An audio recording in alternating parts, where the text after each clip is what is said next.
Hey everybody, what's going on? We've got another news story today for you Guns N' Roses fans, and this one is via one of the comments on, I think, yesterday's video I put up. So apparently there was a lot of people who went to the Singapore show who were so pissed off. They weren't pissed off at Guns N' Roses, they were pissed off at the actual tour promoters and organizers. And if you guys search on Google News this morning, you can see all the headlines. It says, LAMC Productions, who were the promoters, get flack for nightmare organization of Guns N' Roses concerts. It's GNR fans up in arms over poor organization of band's first concert. Are Guns N' Roses fans right to be angry over the band's show in Singapore? It says GNR concert goers loved the band, hated the gig experience. And yeah, I mean, it seems like it's pretty unanimous. So let's talk a little bit about why the gig was organized really poorly. So, although fans may have been happy to see the band in action, many basically could not hear Axl singing properly during the show. Complaints poured in about the long queues for drinks and food at understocked booths, as well as issues getting in and out of the gig via the shuttle bus. And I guess this must be something they use in Singapore, and I don't know how common it is elsewhere in the world, but apparently where I live, if you want to buy food and drink at a show, you just go, pull out your wallet and you pay with your credit card or cash or whatever. But at the show in Singapore, they use what they call e-wallets. So they have these wristbands that you would use to buy food and drinks. And basically, you would preload the wristbands online prior to the show with credits. So the credits would buy your food. So as I understand, any credits that were bought on the day of the show at the event site that were not used would not be refunded. So to the dismay of many, the online top-up option closed 48 hours prior to the event. But concert organizer LAMC Productions basically posted on Facebook that they were apologetic to attendees who were unable to spend their full RFID credits, which is the wristband credits, and they basically were going to refund the unspent credits. And they said they're working hard with our teams to formulate a refund process.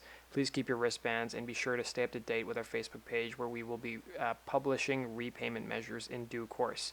And basically, they were also responding to many who were unhappy with the system. And then to make matters worse, there were long queues and drinks that basically ran out. So for many, the issues of just getting food and drink were enough to turn them off to going to another concert organized by the same promoter.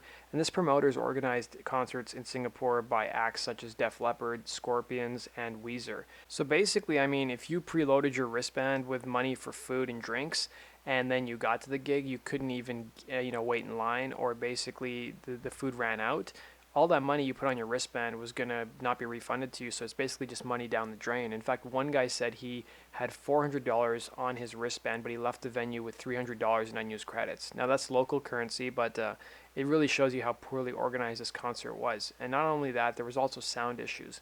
So Rick Allen had flown in from Hong Kong to catch the band, but was disappointed by the sound, even though he had bought tickets that gave him access to the VIP area in front of the stage. He wrote in a comment on the promoter's Facebook page that the sound was appalling, criticizing the very strong bass and drums, but lead guitars, keyboards, and Axl were barely audible. Another audience member said that ironically, the further back one went, the better the sound was. The sales director with a VIP ticket gave up a good view of the band in the front stage to move to much further back in order to hear Rose better. The sound system let him down, she said, and organizers LAMC said it would give feedback to the sound engineers. On top of that, there was also issues with ticket checks. So at some point, security gave up on checking tickets, especially for certain rows, as the flood of fans entering the area became overwhelming. So one guy who had a ticket for what they call Pen B said in a post on Facebook that his ticket was not checked and wondered why he bothered buying one at all. And another guy said he did not need a ticket because at no point during the evening did one person ask to see my concert ticket. So that's not the end of the problems. The other issues include shuttle bus and traffic nightmares. So many were shocked at the shuttle bus situation. For some, the only way to get in and out of the Changi Exhibition Center was through shuttle buses. In fact, one concert goer said he was stuck for close to an hour waiting for buses and posted pictures of long lines on Facebook. Another person said it took her more than an hour to get into the venue and more than 2 hours just to get out of this thanks to this. And one concert goer reported driving to avoid the mess, but ended up stuck in a car park for 2 hours, not managing to get home until 2 a.m. on Sunday morning after the show ended around 11:30. And another person said, basically, if you guys can't handle or organize an event as huge as this, then don't do it at all.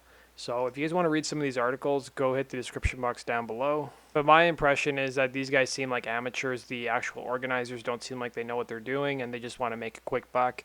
And they don't even care about planning the event. Because I'll tell you, when I go to concerts here, now granted we don't have 60,000 people concerts, but we maybe a third of that or half of that. I mean, it's never an issue to get into and out of the venue.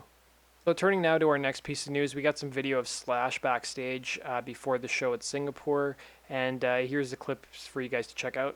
Hi. Hi. Couple. I love you guys. Don't get backside. Singapore. Ooh, can I ride? Can I drive?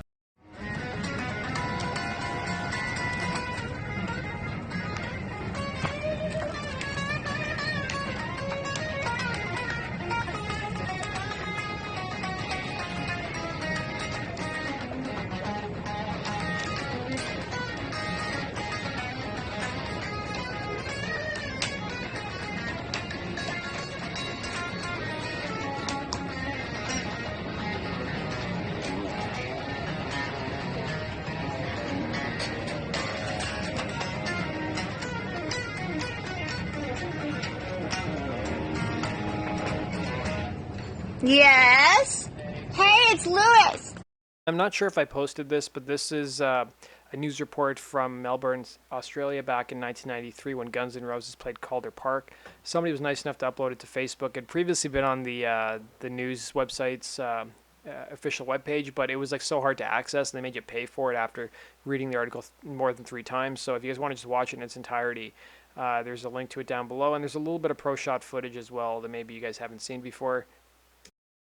And then we've got another review from Guns N' Roses concert in Singapore. So it seems like, at least from the news outlets that went there, aside from all the hiccups with actually organizing the event, the concert seems like it got pretty good reviews. Basically, to sum up the review, they said, admittedly, GNR are no longer the lightning bolt of sex, swagger, and rock and roll they used to be back in the day, but hey, neither are us fans. They've grown older, and so have we, and looking around at the heaving Singapore crowd, no one was interested in seeing GNR do something new.